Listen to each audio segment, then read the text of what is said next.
Anu kusimkuring dipihormat Ketua Pimpinan Cabang kali Rengrengan Taskil Pimpinan Cabang Persatuan Islam Pamengpeuk. Anu kusimkuring dipihormat oge para ketua ranting, ketua jamaah secabang Pamengpeuk kali para mubalik secabang Pamengpeuk oge iwatu iman sadayana. Oge anu kusimkuring dipihormat teu hilap pangersana Al Ustad Kyai Haji Jalaluddin MAG anu parantos rawuh dina ieu saat. Alhamdulillah anjeunna tiasa nyaosan pangulem ti urang sadayana, mudah-mudahan Al Ustad teras dipasihan kasehatan. Iwatu iman kanggo kajian hadi Rasul dina ieu Ahad kadua, alhamdulillah tiasa dilaksanakeun di pimpinan jamaah sayang di Masjid Nurul Islah. Teu hilap simkuring ngahaturkeun nuhun ka ketua jamaah PJ sayang Al Ustad Deni Herman oge rengrengan ti jamaah sayang Kidul, sayang Kaler panginten. Kanggo sasih November kajian hadi Rasul Ahad kadua teu acan aya jamaah anu ngajengkeun kanggo tempat gitu. Mangga pendaftaran dibuka gratis. Kanggo jamaah Lampegan namanya simkuring nguping parantos ngajengkeun. Jadi masih dalam konfirmasi. Rancaengang masih dalam konfirmasi. Mangga siapa cepat dapat gitu nya. Kanggo tempat kajian Haji Rasul. Alhamdulillah ku ayana kajian sababaraha kali di jamaah ieu tiantawisna seueur pisan paidahna silaturahim di pimpinan cabang ka jamaah. Ari kunjungan mah upami ti Bidgar SDMO ti kalih taskil kan jarangnya. Teras oge para mubalik biasa sambil silaturahim di jamaah-jamaah. Alhamdulillah rempeg di jamaah mah. Upami di kantor cabang biasana ukur sabaraha guruntul ngaguruntul. Ukur sabaraha jalminya, ukur sabaraha mubalik anu tiasa hadir. Mudah-mudahan tiasa teras anu kusimkuring di sawang mah tiasa seluruh jamaah. Ayeuna tos namihan jamaah enggal, jamaah Lampegan, tos pemekaran sareng jamaah Sukarame Masjid Al Furqon panginten mohon. Berarti total tos aya 30 genep jamaah mohon. Sareng paledang nu enggal. Iwatu iman rupina supados kasontenan teuing Al Ustad oge langkung laluasa urang kawitan wae. Al Ustad punten panginten istirahatna kawaga langsung wae. Wa syukrulillah wala haula wala quwata illa billah. Asyhadu an la ilaha illallah wahdahu la syarikalah wa asyhadu anna Muhammadan abduhu wa rasuluhu amma ba'd. Fa ya ibadallah rahimakumullah. Yotiman, setelah kita memuji dan bersyukur kepada Allah Subhanahu wa taala, insyaallah kita sekarang akan bersama kembali untuk berusaha memahami keterangan-keterangan yang tertulis dalam Hadis Rasul. Dan untuk kali ini berbeda dengan yang biasa kita memakai bahasa Sunda. Sekarang ada keinginan pakai bahasa Indonesia. Jangan tanya saya, tanya saja mereka. Ya. Iwatimar rahimakumullah.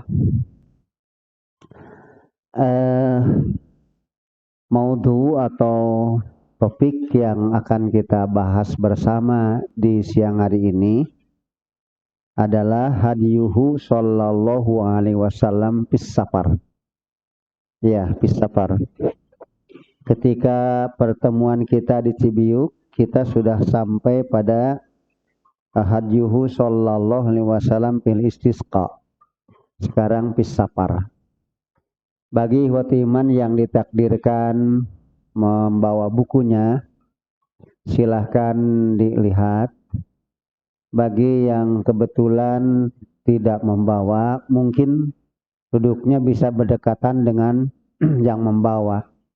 Atau barangkali bisa istilahnya bandung kuping saja, mendengarkan tanpa melihat teksnya.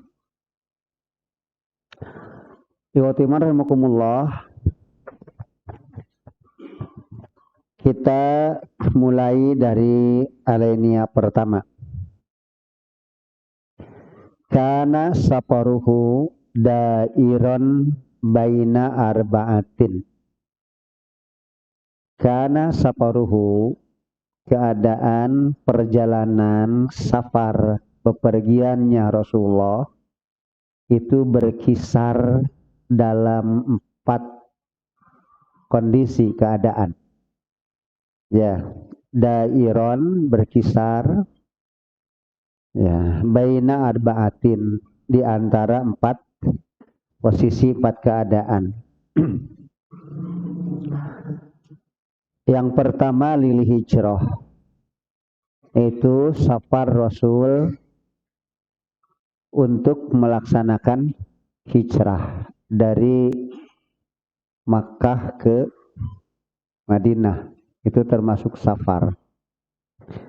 Lalu yang kedua wal jihad, dan safar Rasul sallallahu alaihi wasallam dilakukan dalam rangka al jihad. Al jihad dalam pengertian al qital, al harb, bukan dalam pengertian jihad secara umum, tapi jihad dalam pengertian secara khusus. Muqabalatul adu, dalam menghadapi musuh. Wa huwa al-katsir, dan safar yang dilakukan berkaitan dengan jihad ini al-katsir, yang paling banyak. Jadi seringnya Nabi safar berkaitan dengan masalah jihad. Nah, lalu yang ketiganya umrah wal umrah. Juga wal haji, dan haji. Dipisahkan, sebab ada kalanya haji dilaksanakan dengan umrah sekaligus, atau umrah dilaksanakan secara terpisah. Karena itu dibagi 2. Nah, dari sini kelihatan bahwa safar Rasulullah bukan untuk piknik. Ya, bukan untuk piknik, tapi seluruhnya berkaitan dengan dengan perjuangan. Ya, dalam upaya untuk menyebarkan al-Islam, syiar Islam. Nah, selanjutnya watiman, kita lihat alinea kedua. Kana idza arada safara, Rasul apabila beliau hendak safar, ingin safar, ingin bepergian, aqra'a baina nisaihi, beliau mengundi di antara para istrinya. Ya, hati-hati, karena ada mengundi lantas iman ikut di meja judi, lain itu. Bukannya itu, ini mengundi dalam artian hak sendiri. Hak sendiri siapa yang kira-kira hari ini bernasib untuk ikut pergi. Iya.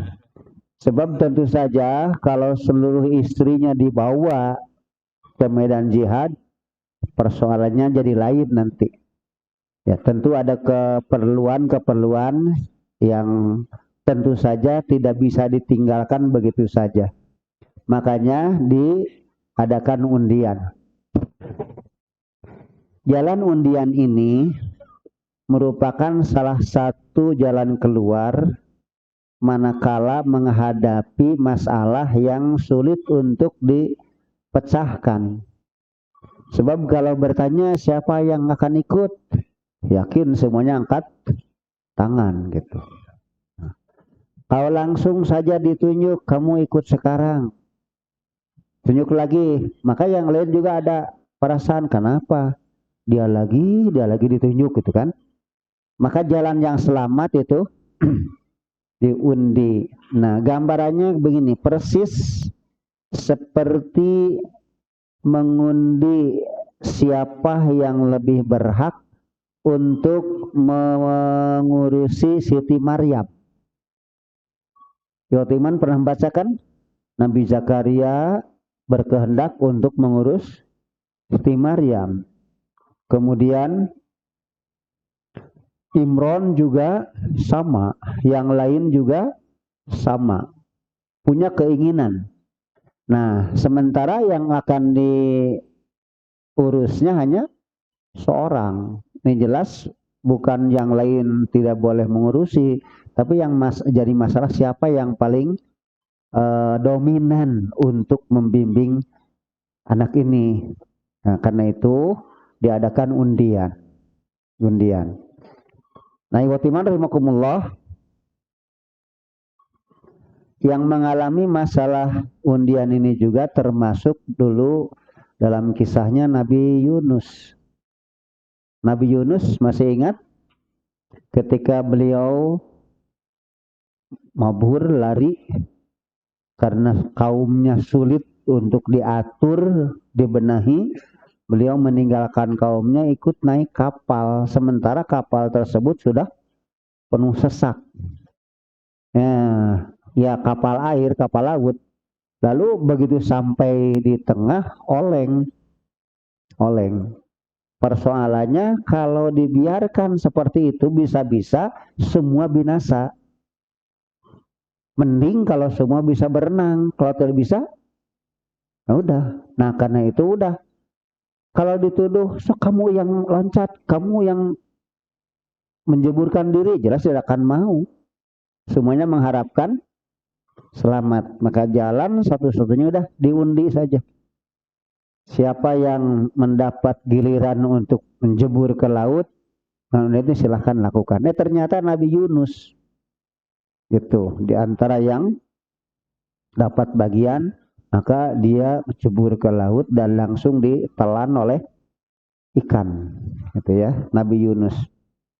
Nah, ikhwatiman rahimakumullah, Nabi ini kalau mau pergi safar jauh, termasuk safar jihad, aqro'a baina nisa ihi, beliau suka mengundi ya di antara para istrinya.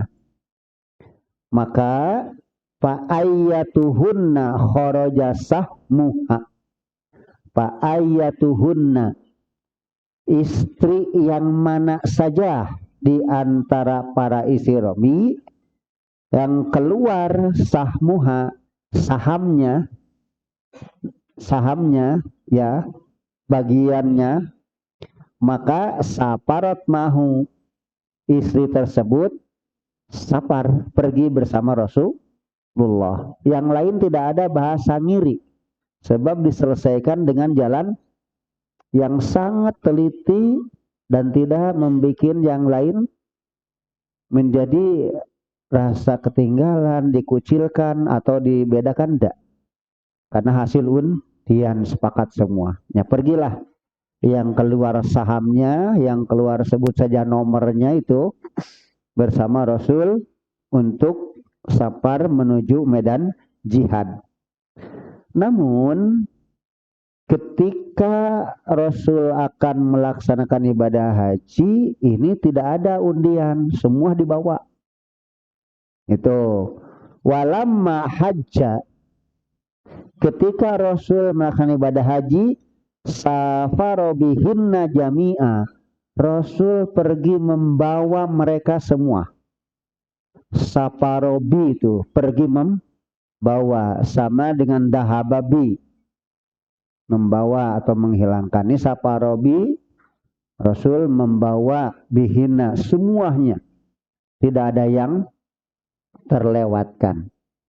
Menurut sebagian keterangan yang saya baca, kala itu istrinya berjumlah 9, ikut semua ibadah haji. Dan memang di sini jelas tidak seperti akan jihad. Kalau jihad bisa terus berulang dan berbahaya. Kalau haji jarang kejadiannya, kemudian juga tidak memasuki masalah medan bahaya gitu. Maka dibawa semua. Ya. Wa kana yakhruju awwalan nahar. Rasul biasa kalau musafir perginya awalan nahar, pagi-pagi. Awalan nahar, di awal siang. Wa yad'ullaha, dan beliau kalau pergi itu tidak lupa berdoa kepada Allah, memohon kepada Allah an yubarika li ummatihi, agar Allah memberkahi umatnya, memberikan kebaikan, keberkahan, keraharjaan, ketenangan, keberuntungan bagi umatnya. Fi bukuriha, sejak paginya. Bukan hanya diberkahi pagi harinya, sore tidak, enggak. Ini fi bukur, ketika paginya sudah dibarengi dengan keberkahan. Fi bukuriha, pada awal-awalnya langsung. Lalu di sisi lain, wa amarul musafirin, Rasul suka memerintah kepada musafir, pada mereka yang bepergian, an yu'ammiru ahadahum, agar mereka para musafir mengangkat pemimpin salah seorang di antara mereka. An yu'ammiru ahadahum, agar mereka yang safar mengangkat amir seorang. Ini sebenarnya mulai ada masalah amir, pemimpin di perjalanan itu mulai dibilangan 3 orang ke atas. Itu kan Rasul sering mengemukakan bilangan 3 sering digunakan dalam perkumpulan. Idza kuntum salasatan fala yatanajas nani dunal akhari min ajli anadzalika yusinuhu. Jika kamu bertiga, awas, kamu jangan sampai bisik-bisik berdua, cuek, membiarkan yang satunya lagi. Kenapa? Cara seperti itu, hanya ngobrol berdua, yang satu dibiarkan, itu bisa membuat dia sedih, membuat tidak enak gitu. Dibawa, dilibatkan. Lalu dalam keterangan lain, jika terjadi di antara kaum ini safar 3 orang, falyu amir ahaduhum, hendaklah salah seorang di antara mereka menjadi pemimpin. Ini sebagai gambaran bahwa yang namanya hidup berjamaah harus ada yang dijadikan figur yang menentukan arah. Nah, bisa dijadikan untuk curhat, untuk ngobrol, nanti keputusannya diambil bersama. Dimulai dari 3 orang. Nah, ikhwatiman rahimakumullah, selanjutnya wanaha an yusafira rajulu wahdah, dan Rasul melarang bepergian seseorang itu. Rasul melarang ar-rajul, seseorang perginya apa? Wahdah, menyendiri, terutama perempuan jelas itu harus diikuti dengan mahram. Laki-laki saja Rasul melarang. Lahir persoalan, apakah bepergian seorang ini hukumnya haram? Karena ada perintah. Sementara kita sering pergi ke Bandung sendiri. Lantas kita hukum saja, wah tidak nyunah kamu mah. Harusnya kamu pergi itu minimal berdua. Sebab Rasul melarang seseorang pergi berdiri sendiri gitu. Harus. Nah ini persoalan. Ya, jadi di sini tentu saja kalau dipahami secara secara langsung al-aslu fil amri lil wujub, tentu akan bentrok dengan keterangan lain. Kenapa? Sebab pada saat Rasul sendiri menyuruh pergi Utsman bin Affan menemui orang Mekah itu sendiri. Artinya di sini hanya sebagai anjuran. Sebagai anjuran sebaiknya seperti itu. Kenapa? Ya subhanallah lah. Pergi ada kawan itu pertama pada diri lebih tenang. Kedua, kalau ada permasalahan ya yang dialami, ada yang membantu, ada yang menyampaikan keperluan gitu ya. Nah, apalagi bagi yang di rumah, kalau pergi sendiri dalam bahasa Sunda hariwang, melang gitu. Tapi kalau berdua, biar aja ada kawannya ini, nah itu lain. Jadi unsur ketenangan diperlukan. Cuman tentu tidak jatuh di wajib sebaiknya. Kecuali kalau memang safarnya betul-betul dalam kondisi membahayakan, usahakan harus ada kawan. Nah gitu ya. Wanaha an yusafir rajulu wahdah. Rasul melarang seseorang atau orang pergi sendirian. Jadi harus ada kawan. Kayaknya ini Rasul lebih memperhatikan pada keselamatan umatnya ya. Diperhatikan sampai pergi pun ada pertanyaan khusus, seyogianya ada kawan lah gitu. Paling tidak kalau orang Sunda ngomong batur keeng gitu kan gitu ya. Orang Sunda ngomong gitu batur keeng. Sebenarnya bukan hanya batur keeng. Banyak masalah pentingnya ya. Ya, teman-teman kita lanjut. Alinea ketiga. Wa kana yaqulu hina yanhadu lis safar. Wa kana yaqul, dan ternyata Rasul suka membaca doa. Yaqul berkata, membaca doa ya. Kapan? Hina yanhadu lis safar. Manakala beliau bangkit untuk pergi. Jadi begitu bangkit mau pergi, beliau baca doa safar. Nah, kemudian apa saja yang dibaca antara lain ini. Allahumma ilaika tawajjahtu. Ya Allah, hanya padamu kami menghadap, aku menghadap. Saya artikan hanya sebab ilaika didahulukan dari tawajjahtunya. Menurut aslinya harusnya fi'il fa'il baru kuyud padlah, gitu kan? Tapi ternyata ini padlah jar majur dahulukan. Padahal menurut aturan asli dalam bahasa Arab harusnya Allahumma tawajjahtu ilaika gitu. Itu secara aturan bahasa Arab, strukturnya gitu. Tapi ternyata ilaika didahulukan, itu maka berlaku kaidah taqdimu ma haqquhu ta'khir yupidul hasra atau ihtisas. Mendahulukan yang seyogianya dia berhak di belakang, dahulukan, itu yufidul hasr, memberi pengertian khusus, hanya membatasi. Perhatikan, ketika kita mendengar yang meninggal, kita baca apa? Inna lillahi wa inna ilaihi roji'un. Padahal kalau menurut susunan asli bahasa Arabnya sebelum ada perubahan harusnya inna lillahi wa roji'una ilaihi.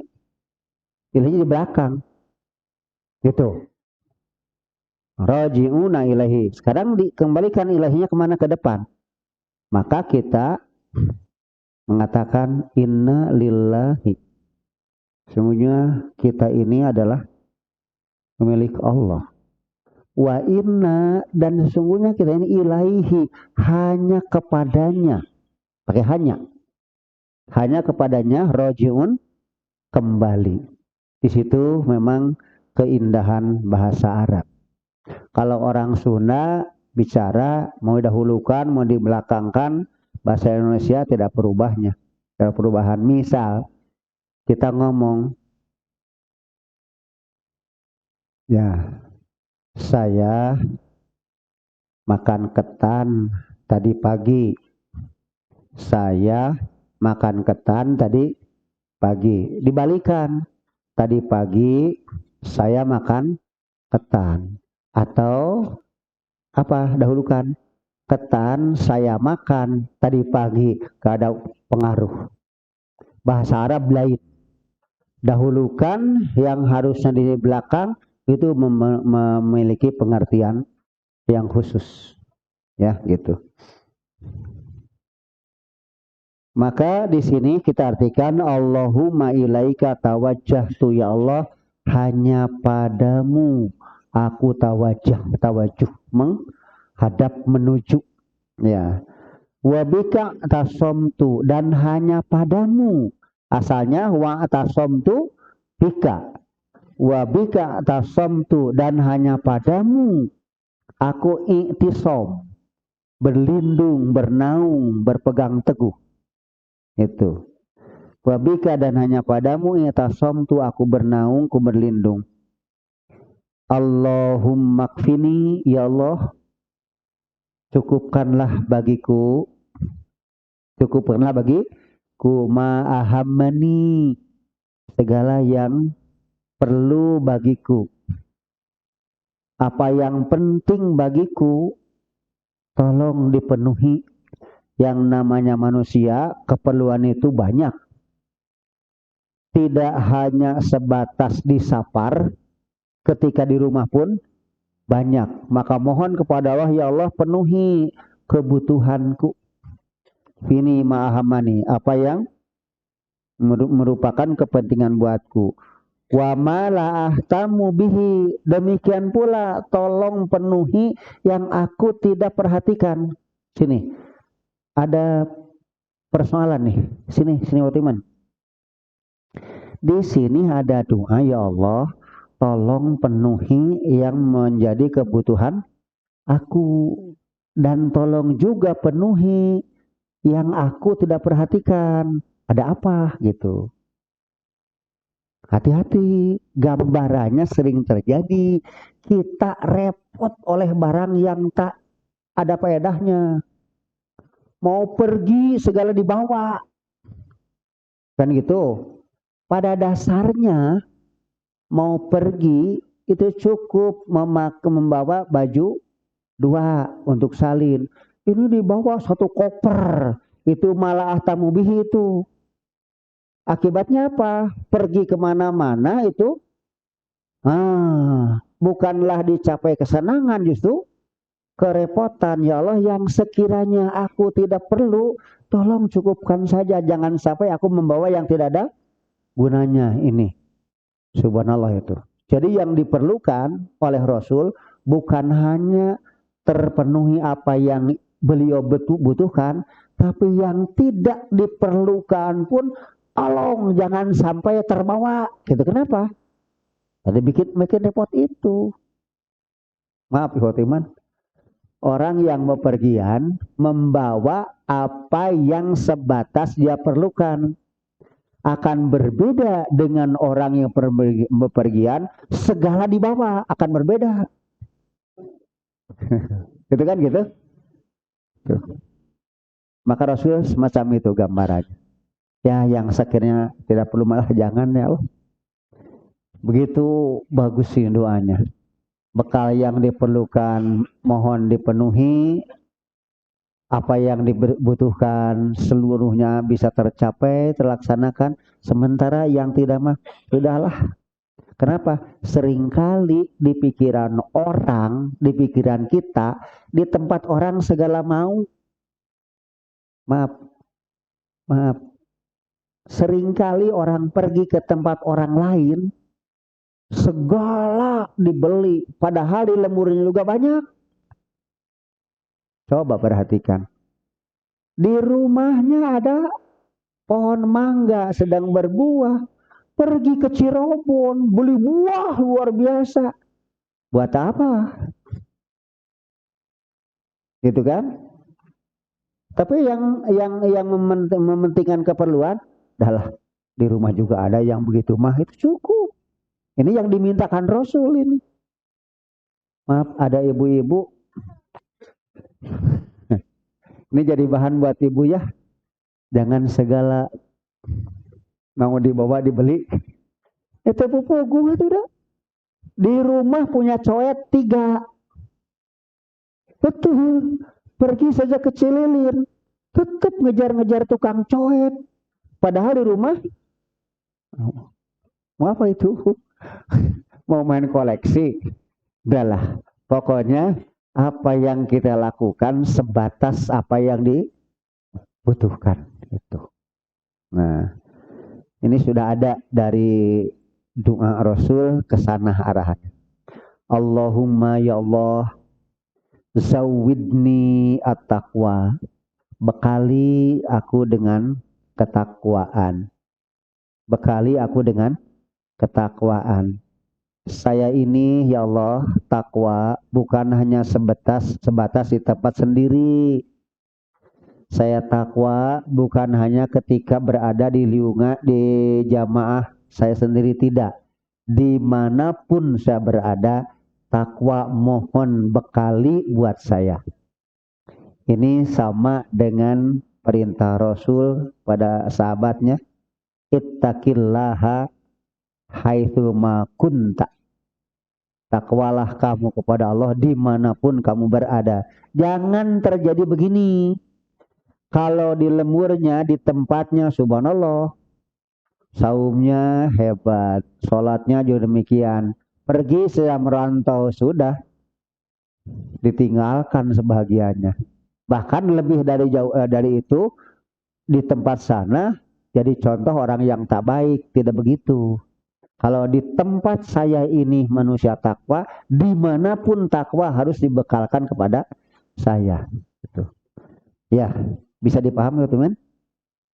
Allahumma ya Allah, zawidni taqwa. Semoga engkau membekali aku ketakwaan. Waghfirli dan ampunilah dosaku. Khotiman, secara manusia tentang dosa jelaslah bisa saja terlaksanakan, bisa saja terlakukan. Ya, kalau sengaja berbuat kesalahan dosa barangkali itu jarang-jarang. Tapi ada kalanya karena lengah, kurang perhatian, ya sudah kita terpleset pada masalah kesalahan, masalah dosa. Maka ighfirli dzanbi, ampunkan dosa saya. Wajihni dan arahkan saya, hadapkan saya lil khair, pada kebaikan. Kapan? Ainama tawajjahtu, kemanapun saya menuju, kemanapun saya pergi. Jadi kepergian saya kemanapun, tolong arahkan pada jalan-jalan yang baik. Subhanallah, ini bagus sekali ya. Ini kayaknya di kita belum biasa dibaca doa ini. Ya. Ya, saparnya banyak, doa ini jarang. Bolehlah ya teman hafalkan nih, dipraktekkan ini. Gitu kan? Ya. Iya.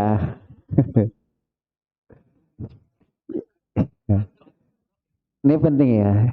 Allahumma ilaika tawajjahtu wa bika tasamtu, Allahumma kfini ma ahammani wa ma la ahtammu bihi.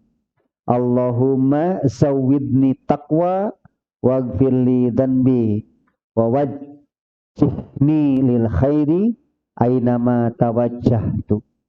Itu mohon bimbingan selamanya. Ya. Bagus. Baik teman, kita masuk pada alinea berikutnya. Wa kana idza quddimat ilaihi dabbatuhu wa kana idza quddimat ilaihi, dan bila disodorkan kepada Rasul ya apa dabbatuhu, kendaraannya, binatang tunggangannya, terserah mau kuda mau unta ya. Iya, al-quswa biasanya kuda Rasul itu. Ya, apabila si kendaraan Rasul itu sudah kudimat, disodorkan di hadapan Rasul, dihadirkan pada Rasul, buat apa? Liar kabaha, untuk beliau tunggangi ya, untuk ditungganginya. Yakul, nah ini beliau berkata, hina yada'u rijlahu pirrikab, mengatakannya ini hina yada'u rijlahu, ketika beliau menempatkan kakinya, yada'u menempatkan kakinya firrikab. Berarti mana sini? Rikab itu pernah melihat kuda kuda yang suka dinaiki, sebelum naik ke atas pelana suka ada ini yang terbuat dari besi, bentuknya semacam gitu. Ini TTC-an memang. Iya. Betul. Kalau itu semacam sadel ya gitu. Ya, step kalau itu betul, step. Ya. Itu rikab namanya. TTC-an. Sebelum naik ke pelana ada si kaki dinaikkan ini langsung ke atas. Nah, itu rikab namanya. Nah, beliau membaca bacaan ini begitu kakinya diinjakan ke tadi itu ke sadel. Ya, ke situ diinjakan ke situ. Lalu apa yang dibacanya? Bismillah.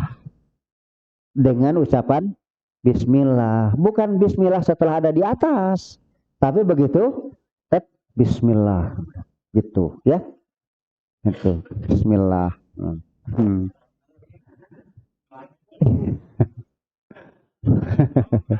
Mangalah terserah.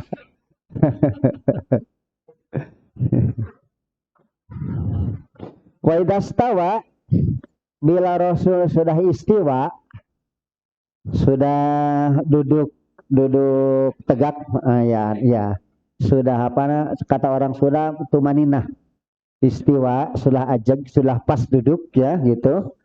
Istawa ala dohriha, di atas punggungnya, bayangkan Bismillahirrahmanirrahim selek. Nah begitu baru di situ dibaca. Apa yang dibaca? Alhamdulillahilladzi sakhkhara lana hadza wa ma kunna lahu muqrinin wa inna ila rabbika lamunqalibun. Sebentar, di buku Ihwatiman ada catatan kaki nggak ada? Ada catatan kaki nggak ada? Tidak ada. Kalau di buku yang aslinya ada catatan kaki. Itu memberitahukan kalau dalam Al-Quran subhanalladzi, bukan alhamdulillahilladzi. Subhanalladzi sakhkhara lana ada. Nah, dalam prakteknya Rasul membaca alhamdulillahilladzi sakhkhara lana ada. Iya. Alhamdulillah, segala puji bagi Allah, alladzi sakhkhara, yang telah menundukkan lana, bagi kami, hadza, ini tunggangan ini, terserah mau tunggangan berbentuk binatang atau tunggangan bikinan orang, mesin, ya motor, sepeda atau mobil ya, atau kapal, terserah. Sakharolana itu ditundukkan oleh Allah. Sakharolana hada, yang telah menundukkan ini bagi kami, wa ma kunna lahu mukrinin, padahal kami ini tidak bisa menundukkan gitu. Maaf teman-teman. Ada anak kecil menuntun kerbau gede. Itu si kerbau, kalau bukan Allah yang menundukkan, sudah saja membawa gorijah dia, maka dia tidak akan sudi dituntun anak kecil, bisa berontak. Tapi Allah sudah begitu. Meskipun kamu punya tenaga besar, meskipun kamu punya badan luar biasa hebat gitu, tapi tunduklah pada orang ini. Itu Allah yang menundukkan. Sama unta pun seperti itu. Ya. Ya. Maha suci Allah. Alhamdulillah Allah yang telah menundukkan, ya. Segala puji bagi Allah yang telah menundukkan bagi kami hada, ya ini tunggangan ini. Wa ma kunna lahu, dan kami ini tidak bisa, tidak terbukti, tak mungkin terhadap benda ini, terhadap binatang ini, mukrinin, bisa menundukkan. Nah, itu menunjukkan sikap kesadaran bahwa diri tidak ada apa-apanya. Di sini kelihatan tawadu, ya. Bacaan alhamdulillahilladzi sakhkhara hada mukrinin itu merupakan bacaan ucapan dari manusia yang tawadu. Aku ini tidak ada apa-apanya. Binatang ini, kendaraan ini bisa aku gunakan karena Allah yang menundukkan. Kalau aku yang menundukkan, wah jelas tidak akan bisa. Itu sekali lagi menunjukkan sikap ketawaduan, kesadaran orang terhadap dirinya, man huwa, siapa dia. Nah, selanjutnya kita sudah menyatakan seperti itu kesadarannya, lalu ada selanjutnya wa inna ila rabbina lamunqalibun. Kalau dalam Al-Qur'an wa inna insyaallah, wa inna ila rabbina insyaallah lamunqalibun, atau ada kalimat dalam kata lain wa inna insyaallah ila rabbina, ada kalimat itu. Nah, namun kalaupun tidak terucap, ini sudah mengandung gaya bahasa jumlah khobariyah bimana insya'iyah. Coba perhatikan nih khotiman. Wa inna, dan sesungguhnya kami, ila rabbina, pada Rabb kami, lamun kolibun, pasti akan pulang. Bisa orang main pasti enggak? Tidak tahu apa yang akan terjadi. Dan sesungguhnya kami ini, hanya pada Rabb kami lamun kolibun, sungguh-sungguh benar-benar akan pulang. Siapa yang tahu? Ini hanya berupa pernyataan, pemberitahuan, meskipun belum tahu isinya. Maka di sini jumlahnya jumlah berita, kabar, tapi isinya tuntutan, doa. Dalam istilah gaya bahasa Arab ini jumlatul khobariyah bimakna al jumlatil insya'iyah. Jumlahnya hanya berita, pemberitahuan, tapi isinya tuntutan berupa permohonan. Dan sesungguhnya kami ini insya Allah akan kembali kepada Rabb, gitu ya. Ini di belakangnya sudah mengandung permohonan. Ini sering dibaca oleh kita insya Allah. Beda dengan yang atas. Lalu khotiman, doanya ada lagi yang lain. Wa kana yaqul, dan Rasul pernah membaca berdoa dengan ungkapan Allahumma hawwin alaina safarona. Allahumma ya Allah hawwin, semoga engkau memudahkan. Hawin memudahkan, meringankan, mengentengkan. Lana alaina bagi kami, saparona perjalanan kami ini. Watiman, seringkali kita mengadakan perjalanan beratnya macam-macam. Berat karena memang jaraknya, berat karena memang dari sisi barang yang akan dibawa terlalu banyak, berat karena memang di situ kondisinya kurang aman, apalah sudah. Hawin alaina. Atau bisa saja berat karena kita belum begitu tahu tempat kemana arah yang akan dituju. Pokoknya mohon ke Allah diringankan. Allahumma ya Allah hawin alaina, semoga engkau memudahkan, mengentengkan, melancarkan perjalanan alaina buat kami, saparona, perjalanan kami ini. Watwi anna, tawa yatwi, arti asal melipat,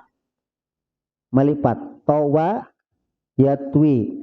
Dalam Al-Quran diterangkan yaumanat wis samaa, yaumanat wis samaa, pada hari aku lipat langit gitu. Arti asli. Nah di sini kalau masalah jalan, masalah jarak, gak bisa dilipat. Coba kita artikan. Allahumma ya Allah, watwi, dan semoga engkau melipatkan. Arti asli ya. Anna, dari kami, bu'dahu, jauhnya perjalanan ini. Bisa enggak yang namanya jarak jauh dilipat? Misalkan jarak 50 km dilipat jadi 25 gitu, bisa enggak? Tidak. Nah ini maksudnya meskipun jarak perjalanan jauh tapi tidak terasa jauh. Jalannya tidak langsung mendekat, enggak. Jalannya tetap begitu. Maka menggunakannya ke bahasa itu, ya Allah lipatkan, maksudnya dekatkan meskipun jaraknya jauh tapi tidak terasa jauh. Kesel perjalanan itu. Ya. Watwi anna bu'dahu, dan tolonglah lipatkan, dekatkan, terasa dekat ya. Jauhnya tuh. Allahumma ya Allah antas sahib, engkaulah, antas sahib, engkaulah sahabat, engkaulah teman, engkaulah sebagai apa? Penyerta, pis sapar dalam perjalanan ini. Ya, ini artinya bisa diterapkan. Allah menyatakan wa huwa ma'akum aina ma kuntum, termasuk di perjalanan ini. Allahumma antas sahibu fis safar, ya Allah engkau ini sahabat, penyerta, kawan dalam perjalanan, sahib. Ya.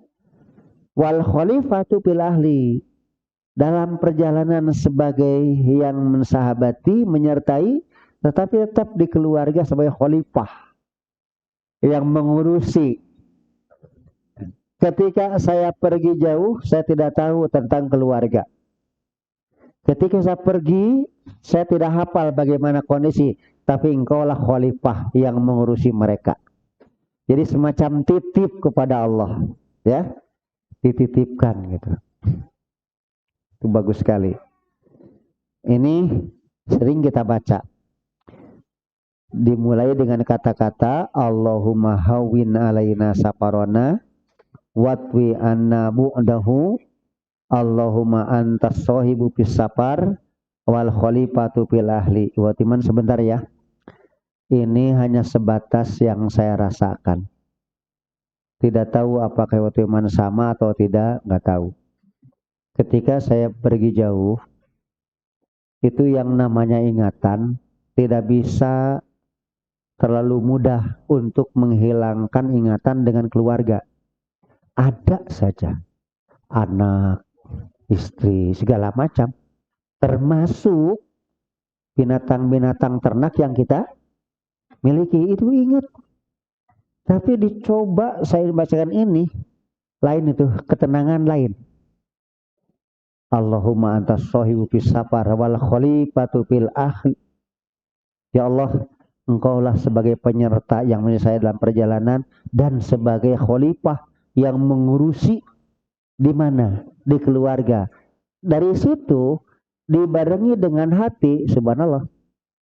Kalau kita tanggung jawab pada keluarga, kalau kita sayang pada keluarga, kalau kita mengurusi kebutuhan mereka sekuat tenaga kita, maka Allah lebih dari segala-galanya yang kita lakukan. Allah lebih sayang, Allah lebih perhatian, Allah lebih melindungi. Karena itu diserahkan padanya enak. Buat iman, kayaknya kalau orang yang sering pergi ke luar, ini sering merasakan. Terutama ketika tugas ngaji ke daerah jauh. Semacam ke Bogor, ke Ciawi, ke Tasik, gitu kan, ke Cianjur. Itu tidak bisa dibohongi yang namanya ingatan langsung. Tapi digunakan, dibaca, diresapi, ketenangan ada. Mudah-mudahan bukan istidraj gitu. Itu ya, mudah-mudahan ini sebagai pengabulan dari Allah. Dicobalah. Tapi tentu saja antara lisan berbunyi, lidah bergerak, hati harus ikut terlebih dahulu gitu. Jadi lisan dan gerakan ini harus didorong terlahir dari hati. Jangan terjadi ngomongnya terus hatinya kemana-mana gitu. Itu tidak akan terasa. Yang paling enak itu justru lahir dari hati. Doa-doa itu gitu ya. Iwatiman sampai situ belum ada masalah. Masih terus ya? Gak ada pertanyaan? Kita lanjut. Baik. Wa kana sallallahu alaihi wasallam, dan keadaan Rasul sallallahu alaihi wasallam yaksurur rubaiyata mengqassar ar-rubaiyah yang berbentuk 4 ya, yang berbentuk 4, maksudnya salat yang 4 rakaat ar-rubaiyah ya. Rasul sallallahu alaihi wasallam yaksurur rubaiyata, suka mengqasar ar-rubaiyah yang bertipe 4, berbentuk 4 rakaat. Fayusalliha rakaatain. Rasul mengqasar yang 4 rakaat itu dilakukan menjadi 2 rakaat, rakaatain. Kapan? Min hini yakhruju musafiran. Min hini yakhruju musafiran. Ketika beliau mulai keluar untuk safar. Untuk safar. Jadi kalau masih di rumah jangan dulu kosor-kosoran gitu. Ya. Kalau mau kosor harus beranjak dulu gitu. Min hini yakhruju musafiran, dari sejak beliau keluar safar. Tapi tentunya kita pun memperhatikan di mana bagusnya kita kosor. Yang penting sudah mulai dalam perjalanan gitu. Tidak berarti karek turun ti imah di masjid kosor atau ngeunah dah. Udah jalan gitu ya, gitu. Meskipun secara kalimat ini tidak disalahkan, sebab sudah keluar untuk safar gitu. Walam yasbut, dan tidak ada yang tetap, tidak cinek cekrang Sunda, tabata, tidak ada yang subut, annahu atammar rubaiyata albattata, bahwa Rasul sallallahu alaihi wasallam menyempurnakan yang 4 rakaat sama sekali. Jadi selama Rasul dalam safar belum pernah melaksanakan salat yang 4 rakaat dilakukan dengan tam. Gitu. Tapi selamanya dilaksanakan dengan qasar. Albatta tak sama sekali fi safarihi dalam saparnya. Maka Fafi Sahih Al-Bukhari, dalam hadis Sahih Al-Bukhari an Ibnu Umar, dari Ibnu Umar, kata Ibnu Umar begini, sahibtu Rasulullah sallallahu alaihi wasallam, saya menyertai Rasulullah sallallahu alaihi wasallam. Ya. Terus apa? Pakana fis safar, keadaan beliau Rasul dalam safar, la yazidu ala rakaatain, tidak menambah dari 2 rakaat. Ini 2 rakaat. Nah, sebentar dulu. Ibu Timan, kita pernah pada pelajaran yang lalu termasuk salat-salat sunat pun tidak dilakukan. Yang dilakukan oleh Rasul ketika safar salat sunat hanya 2. 1 qobliyah subuh dan 2 witir tahajud. Itu dilakukan. Kalau yang lain tidak ada. Nah, maka ada obrolan, kalau tidak salah obrolan di antara orang dulu, para sahabat, begini. Yuk kita sholat sunat aja. Dijawab itu kalau kata bahasa sunat begini, karena nahawan di kosor atau arek tambahan sunat mah gitu. Nu wajib wae geus. Ya, diringkes ditambahan sunat. Cek urang sunat mah gitu, karena nahawan di kosor atau ari anggar ditambah sunat mah gitu. Artinya itu bahasa mengikuti pola Rasul. Rasul tidak melaksanakan sunat kecuali apa? Qobliyah subuh dan itu ya. Baik, kita Iwatiman lanjutkan. Wa amma maruwiya an Aisyata.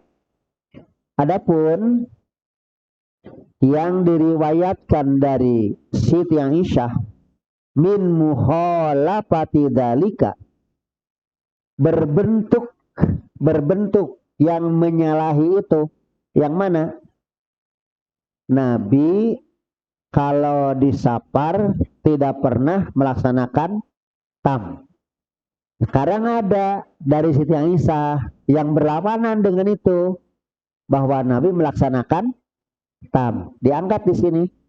Adapun yang diriwayatkan dari Siti Aisyah min mukhalafati dzalika, yang berbentuk menyalahi yang tadi, ya, maka apa? Faqala fihi Syekhul Islam Ibnu Taimiyah, tentang hadis yang diriwayatkan dari Siti Aisyah mengenai isinya berbeda dengan yang dari Ibnu Umar, maka Syekh Al-Islam Ibnu Taimiyah berkata, innahu batilun, bahwa hadis itu batal. Artinya tidak sah, tidak bisa tidak bisa dilakukan. Wa makanat ummul mukminin, dan tentu saja tidak pernah ummul mukminin litukhalifa Rasulullah sallallahu alaihi wasallam. Tidak pernah, belum pernah ummul mukminin menyalahi, berbeda dengan Rasulullah sallallahu alaihi wasallam. Sama, dan juga tidak menyalahi wajami'i ashabihi, seluruh para sahabatnya. Artinya Siti Aisyah sendiri sebenarnya tidak berbeda. Cuman kenapa ada hadis muncul begitu? Dasarnya dari Siti Aisyah. Maka Syekhul Islam menyatakan itu batil, tidak bisa diterima. Ya. Fatusolli, lalu Siti Aisyah salat khilafa sholatihim, berbeda, berlawanan dengan sholat mereka.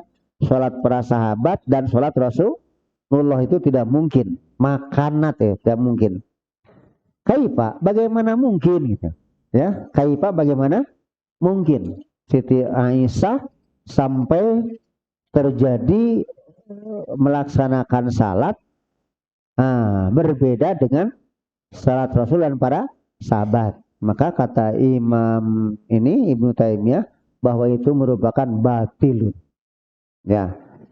Wallahu alam. Selanjutnya iman kita lihat wasohihu anha, sebenarnya yang sahih dari Siti Aisyah bukan yang tadi, tapi ini innallaha farada sholata rok'atain.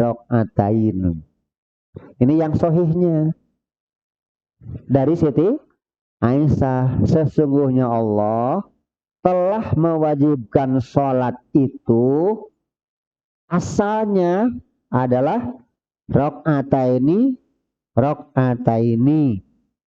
Falamma hajara Rasulullah sallallahu alaihi wasallam, maka ketika Rasul sallallahu alaihi wasallam hijrah kemana? Ilal Madinati, ke Madinah, zida fi sholatil hadar, ditambah rokaatnya dalam sholat berada di tempat. Pada pertama kali sholat itu tidak maghrib, tidak subuh, tidak duhur, tidak isya, 2 rokaat gitu. Hijrah saja baru ada perubahan. Ketika berada di tempat yang asalnya 2 ditambah, tapi tidak seluruhnya, hanya duhur kemudian asar, maghrib ditambah 1 gitu, isya tambah 2 ya gitu, cidat ditambah ya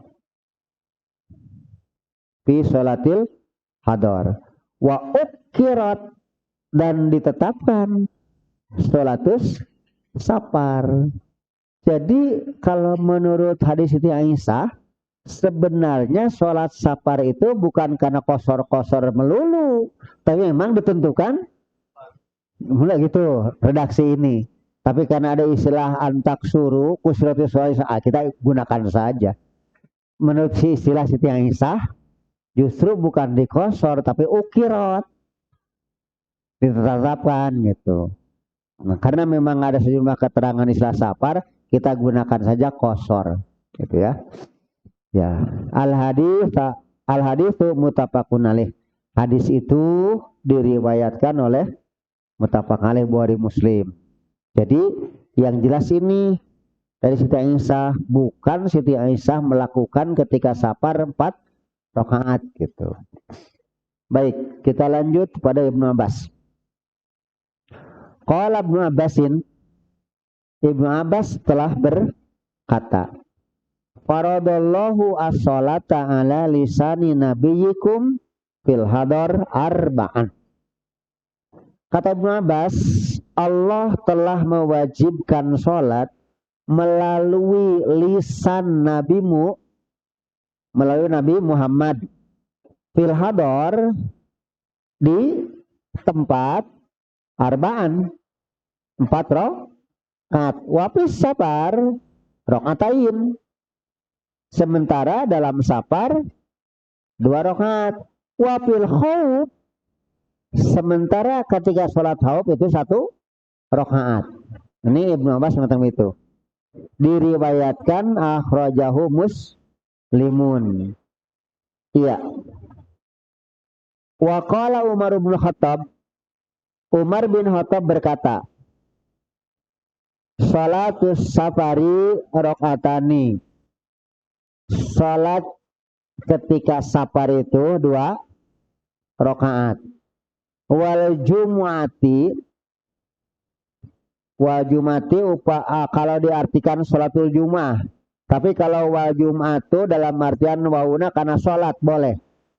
Teman-teman, saya tidak menyalahkan Bagi yang membaca wal jumati silahkan, wal jumatu silahkan. Kalau wal jumati berarti membacanya wasolatul jumati. Kalau wal jumatu berarti kembali kepada sholat, terserah. Mau wal jumati, wal jumati silahkan. Wal jumatu, nah sedangkan jumat itu rok'atani, 2 rakaat. Wal id, wal idu dan sholat id, rok'atani, 2 rakaat.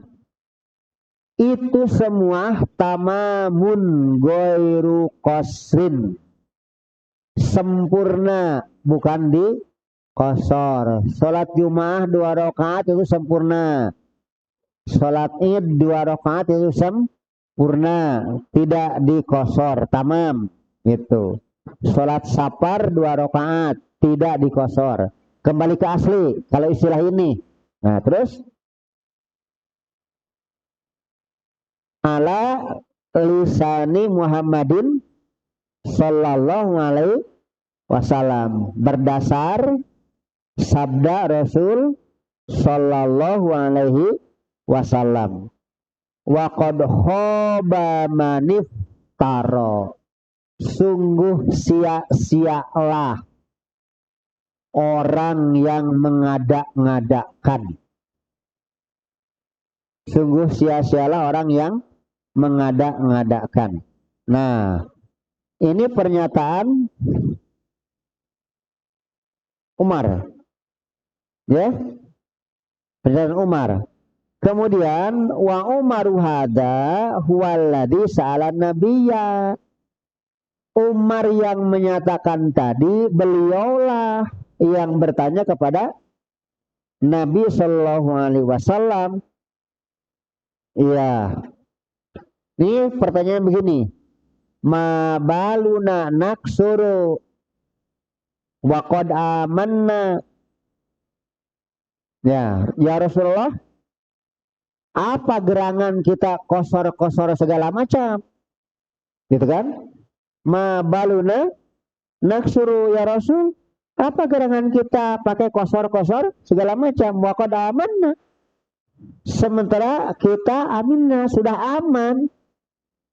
Kenapa sih mesti dikosor? Kok aman, gak ada masalah? Meskipun di perjalanan kita aman. Nah, walamma ajabahu, dan ketika Rasul menjawab kepada Umar, bi anna hadihi shadaqatullahi alaikum. Ini bukan kosor-kosoran kehendak kita. Ini merupakan sedekah dari Allah, sedekah dari Allah buat Anda semua. Itu. Terus wa dinuhu al yusr, dan ini justru agamanya yang ente. Jadi kita bukan mengada-ngada sengaja kosor. Bukan. Ini pokoknya asal dalam perjalanan sudah merupakan sedekah dari Allah, dan memang agama itu mudah gitu. Nah, maka Rasul menyatakan kalimat yang menyatakan selanjutnya, alima Umar. Umar tahu saja annal murada minal qasri fi qaulihi ta'ala, bahwa yang dimaksud dari kata-kata kosor dalam firman Allah, ini lihat ya firman, a'udzubillahi minasyaitonir rajim, wa idza darabtum fil ardi falaisa 'alaikum junahun an taksuru minas shalah in khiftum ayyabtinakumul ladzina kafaru.